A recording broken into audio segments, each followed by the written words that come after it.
At 300 a.m., you are unknowingly face to face with a serial killer. You don't know his name yet. You don't know how many people he has already hurt. All you know is that something about this stop will stay with you for the rest of your life. Years from now, when bodies are found across multiple states, this moment will be replayed in courtrooms, documentaries, and police briefings as the night it almost ended everything. The car shouldn't be there.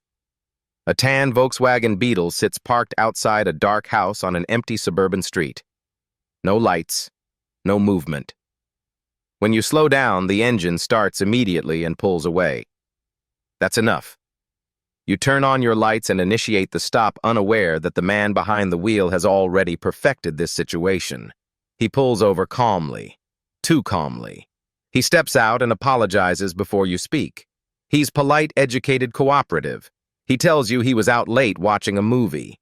The story is smooth, rehearsed, delivered without hesitation. He looks like someone people trust, someone neighbors wave at, someone who doesn't fit the picture of a violent criminal. And that's exactly why this works. You decide to search the car, not because you have proof, but because instinct is screaming. Inside, there's no blood, no weapon, no obvious crime scene.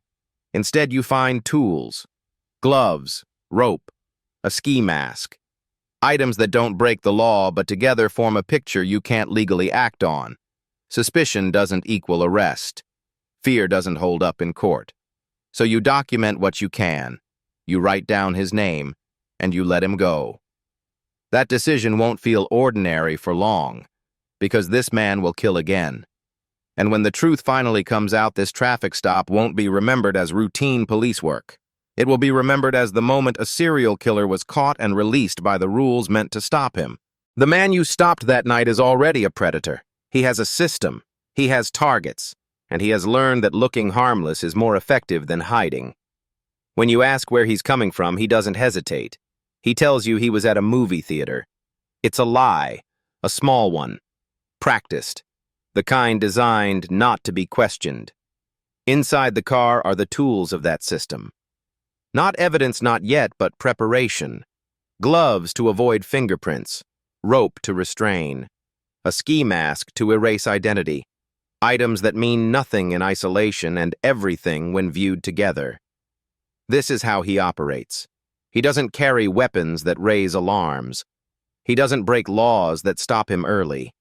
He stays just inside the lines because he knows most investigations fail long before a crime is proven. You record his name. At the time, it means nothing, but that name already exists in other files in other states attached to disappearances that haven't been connected yet. Women who were last seen talking to a polite stranger. Women who trusted someone who looked safe. Women who never made it home. Those reports are scattered, filed separately, buried in paperwork. No one has drawn the line between them yet, so he leaves. Not because he fooled you, because the system isn't built to act on patterns that haven't been assembled. He drives away knowing exactly what he can get away with, knowing he will have another chance, knowing the next woman won't see the warning signs you just missed.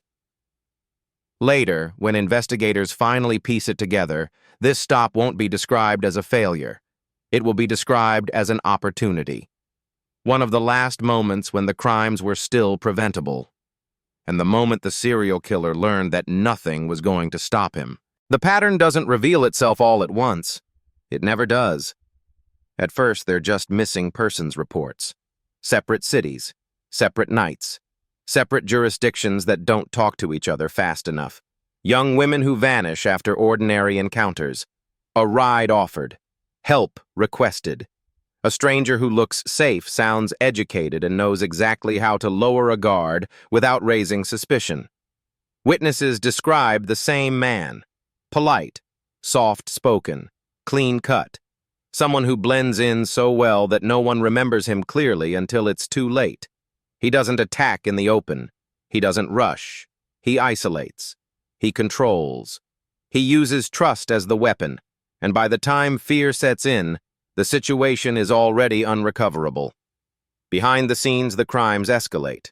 What begins as restraint turns into violence. What begins as violence turns into ritual. Bodies are moved. Evidence is scattered.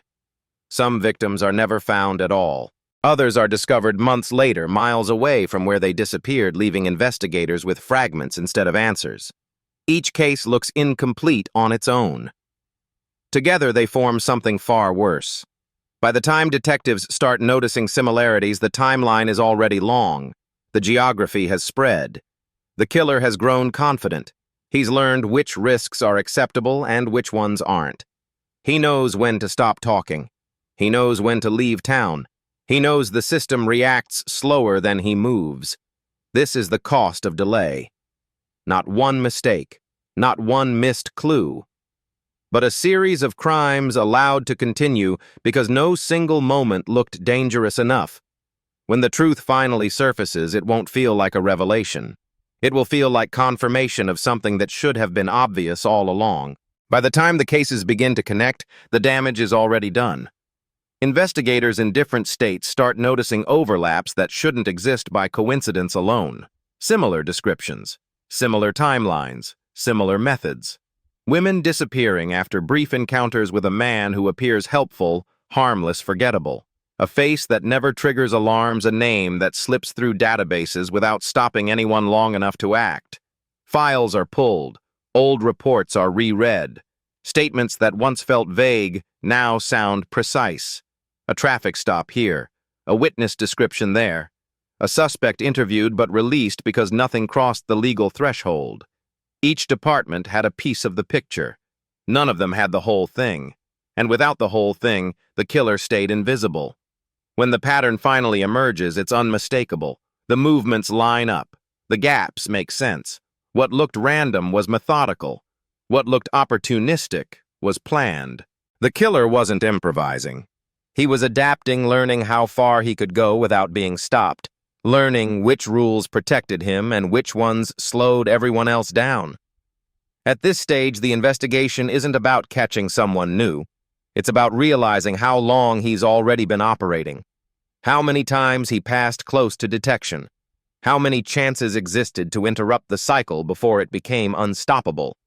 Each new discovery doesn't answer questions, it creates them. How did this go unnoticed? Who saw him last? Who spoke to him and walked away? When authorities finally understand who they're dealing with, the realization isn't shocking. It's sobering, because the evidence shows the truth clearly now. The killer wasn't hiding in the shadows. He was moving in plain sight, protected not by brilliance, but by fragmentation, delay, and a system that only sees patterns after enough people are already dead. What makes him effective isn't intelligence in the way people like to imagine it. It's discipline. He studies behavior. He watches how people respond to authority, politeness, and perceived vulnerability. He understands that violence doesn't begin with force, it begins with permission, and he knows exactly how to obtain it. He doesn't rush his victims. He approaches them in public places during daylight hours where danger feels impossible. College campuses, parking lots, busy streets. He presents himself as injured, inconvenienced, in need of help. A sling, crutches, a small request that costs nothing. The setup is simple because complexity draws attention. By the time suspicion appears, the situation has already shifted in his favor. Once control is established, the crime escalates quickly. Restraint replaces conversation. Isolation replaces safety. What happens next isn't impulsive. It follows a pattern that tightens with each offense. He learns which locations buy him time. He learns how long he can keep someone without attracting notice. He learns how to remove evidence efficiently enough to stay ahead of investigators who are still treating the cases as isolated events. This isn't chaos. It's refinement. Each successful crime reinforces the belief that the system can be navigated, manipulated, and delayed. Each failure to stop him confirms that belief. He doesn't need to outsmart law enforcement. He only needs to move faster than coordination allows. By the time authorities begin suspecting a serial offender, he has already evolved beyond the early risks. He's no longer experimenting. He's operating with confidence.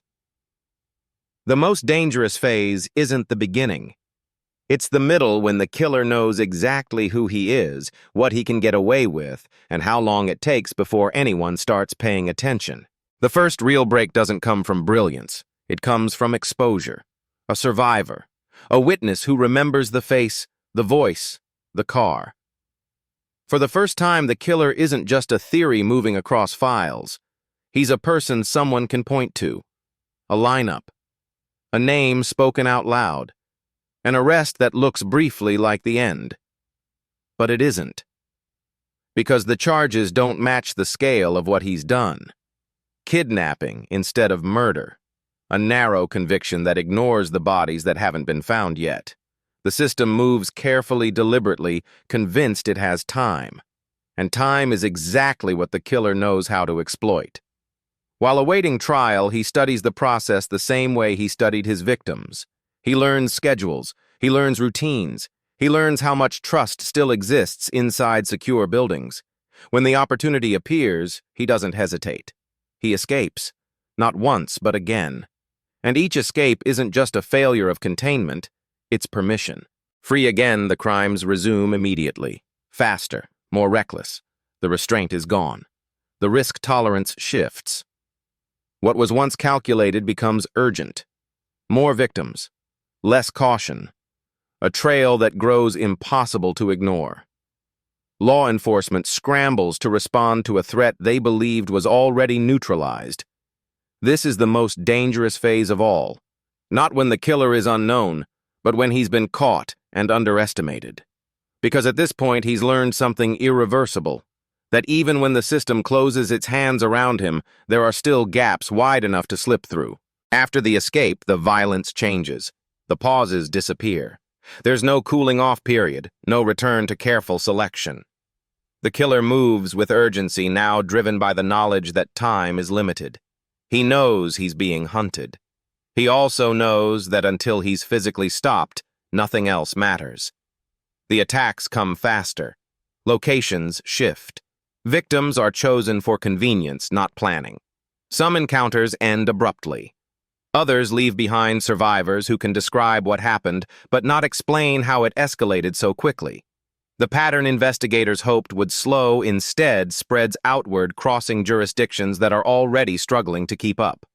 Law enforcement responds with pressure, but pressure doesn't erase damage already done. Each new crime forces resources to stretch thinner. Every lead competes with another emergency. The investigation turns reactive chasing movement instead of predicting it. The killer stays ahead by staying mobile, leaving just enough chaos behind to overwhelm coordination. This phase is where the cost becomes undeniable. Not because the crimes are more brutal, but because they are more visible. The public becomes aware. Fear replaces disbelief. The question is no longer whether there is a serial offender, but how he was allowed to continue operating after being identified. By now, stopping him isn't about prevention. It's about containment. The opportunity to end the violence cleanly has passed. What remains is damage control, and the understanding that every delay from this point forward carries a measurable human cost. This isn't the only time the system comes close and misses. Years earlier, another stop happens in another state. A different officer. A different night. The circumstances look minor enough to dismiss.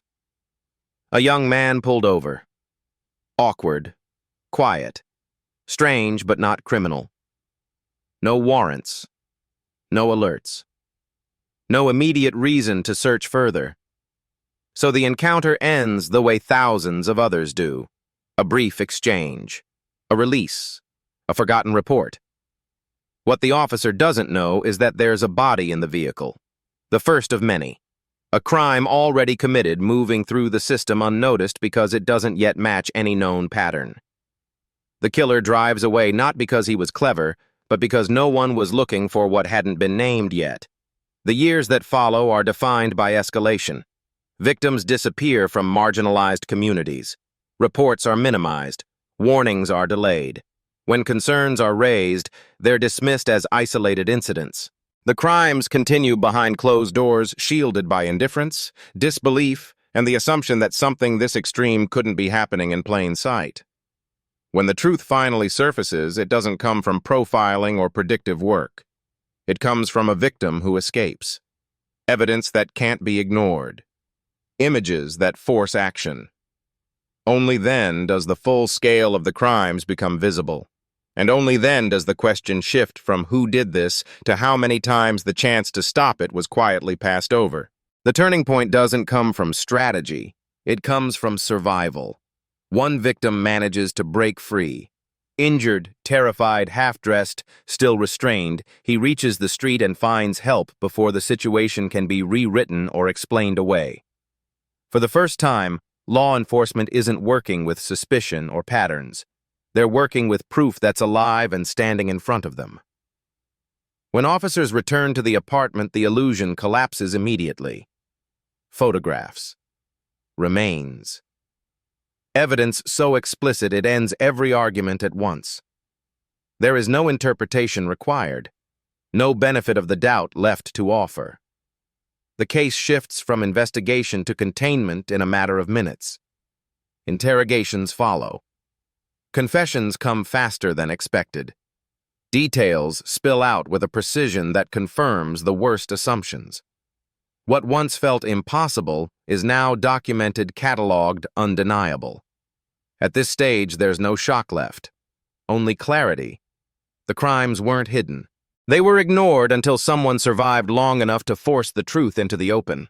The third case follows the same trajectory. Respectability, community trust. A man who appears stable, successful, involved. He hosts parties. He hires young workers. He positions himself as someone with opportunity to offer. And for years, that image works. Complaints surface and disappear. Reports are taken and filed away. Warnings are rationalized. What exposes him isn't a sudden act of insight. It's accumulation. A missing person who doesn't stay missing. A receipt that shouldn't be there. A smell that can't be explained. When investigators finally gain access to the property, the truth is buried beneath the surface literally and figuratively. Once uncovered, there's no ambiguity left. The scale is larger than expected, the timeline longer, the number of victims higher than anyone was prepared to confront. At this point, the pattern is complete. Different men, different methods, same outcome. Each operated openly not because they were invisible, but because they were believed, and that belief delayed everything. By now, the common thread is impossible to ignore. These men weren't caught late because they were criminal masterminds. They were caught late because the system reacts it doesn't anticipate. Each case shows the same failure repeating under different names and faces. Information stayed local. Warnings stayed informal. Patterns stayed invisible until the damage was too large to deny. Law enforcement followed rules designed to protect rights, not to connect fragments quickly across jurisdictions. Communities trusted appearances over behavior. Victims who didn't fit the expected profile were taken less seriously. And every delay taught the offenders the same lesson: as long as they stayed within social expectations, they could keep operating. This isn't a story about evil hiding in darkness. It's about violence thriving in daylight, protected by routine hesitation and the assumption that something this extreme would be noticed immediately. It rarely is. These stories are disturbing not because they are rare, but because they are familiar. Different decades, different cities, different men, and yet the same outcome every time. The danger didn't come from shadows or secrecy. It came from normalcy. From polite conversations, trusted faces, and systems that move only after harm is undeniable. The lesson here isn't fear, it's awareness. Evil doesn't always announce itself. Sometimes it waits for hesitation. Sometimes it relies on our belief that someone who looks safe must be safe. And sometimes the cost of being wrong isn't realized until years later. True crime isn't about glorifying violence. It's about understanding how easily it can persist when warning signs are dismissed and patterns are ignored. If these stories made you uncomfortable, they should. That discomfort is the point. If you found this breakdown valuable, take a moment to like the video, share it with someone who cares about these stories, and subscribe for more deep dives into cases where the truth arrived far too late.